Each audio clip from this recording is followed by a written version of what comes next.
My name is Steve Gaudet. My friends and blog readers know me as Breathin Stephen. I'm 62 years old, and I was born and raised here in the San Francisco Bay Area. I have a very severe type of asthma, which is generally referred to as severe refractory asthma. And what that means basically is that despite taking tons of the standard medications used to treat asthma, I have symptoms all the time, continuous. They never stop. Oftentimes, those symptoms escalate into full-blown, life-threatening asthma attacks, which put me in the hospital, usually in the intensive care unit. I actually developed asthma as a young child, but unlike most kids or most boys, I didn't outgrow mine. Mine got worse the older I got. And the time I reached my late 40s, my asthma got so bad I couldn't work anymore. So I was forced to retire from my 28-year career as a respiratory therapist. I've been hospitalized 130 times for my asthma, and I've been intubated 35 times, which my doctors think is probably a world's record for someone who's still around. I mean, most people aren't that lucky to survive that many. The last visit I had to UCSF started the same way that it did a dozen times before that. I had an exacerbation that wasn't getting any better on its own, and I got to the point where I couldn't handle it anymore, so I went to UCSF. It always happens the same way. I have an exacerbation. I'm treating it the best I can at home.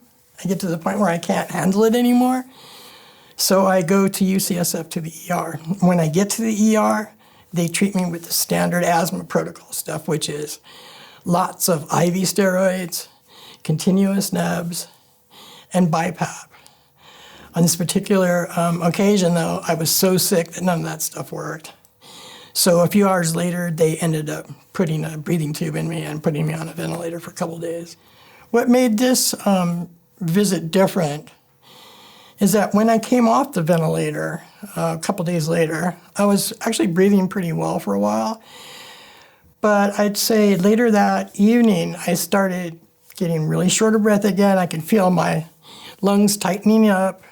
So I asked the doctor on call if I could go back on continuous nebs. Instead of them putting me on the conventional nebs, the head RT, actually, the respiratory therapist on that shift, came to my bedside and told me that he thought that I'd be a great candidate for a new continuous neb system that they were starting in their adult ICUs. The difference was apparent almost immediately to me. I knew that something was different about the Aerogen because I actually started coughing, which I never do during an exacerbation. I mean, a lot of asthmatics do, but I never cough. So this was an indication to me that the drugs were actually getting down deep into my airways where they needed to be. My first impression is this thing is so quiet. I mean, it makes no noise at all. And if you've ever spent time in a noisy ICU, you can appreciate, a quiet environment. It was pretty dramatic, actually. Wow, there's actually a therapy out there that works on me. I mean, I've been in the hospital all my life, practically, and they've tried everything. And for the first time, a nebulizer treatment actually worked on me. So it was quite a shock. In my case, I truly believe that by using Aerogen when I was in the intensive care unit, that it saved me from being re-intubated. I can't tell you how many times I've come off a ventilator, I feel fine for a while, I start getting tight again, they have to put the tube back in. And the more they do that, the higher your chance of not surviving, basically, because there's a lot of bad things that can happen to you when you're on a ventilator. And I truly believe that had it not been for the Aerogen technology, that I would have been reintubated, and who knows? By then, maybe they would have thought, well, nothing's going to work on him or whatever, so I don't know.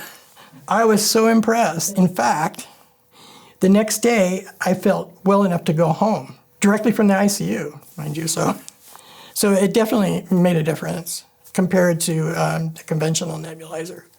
The first line of treatment for severe asthma exacerbations is aerosol therapy. So knowing that when I go to the hospital, they utilize Aerogen technology to deliver that aerosol. It puts me at ease knowing that everything that can be done for me to prevent my exacerbation from getting worse is being done. And that's the most important thing to me. Because when you're in the middle of a really bad flare, you don't know if you're going to live. I mean, honestly, that's how sick you get. You feel like you're suffocating to death. So just knowing that there's actually a therapy out there that's the best at what it does, and this hospital is providing it, that would put anyone at ease, I think. So I would definitely, recommend it. And I thank Aerogen for developing the technology for people like me.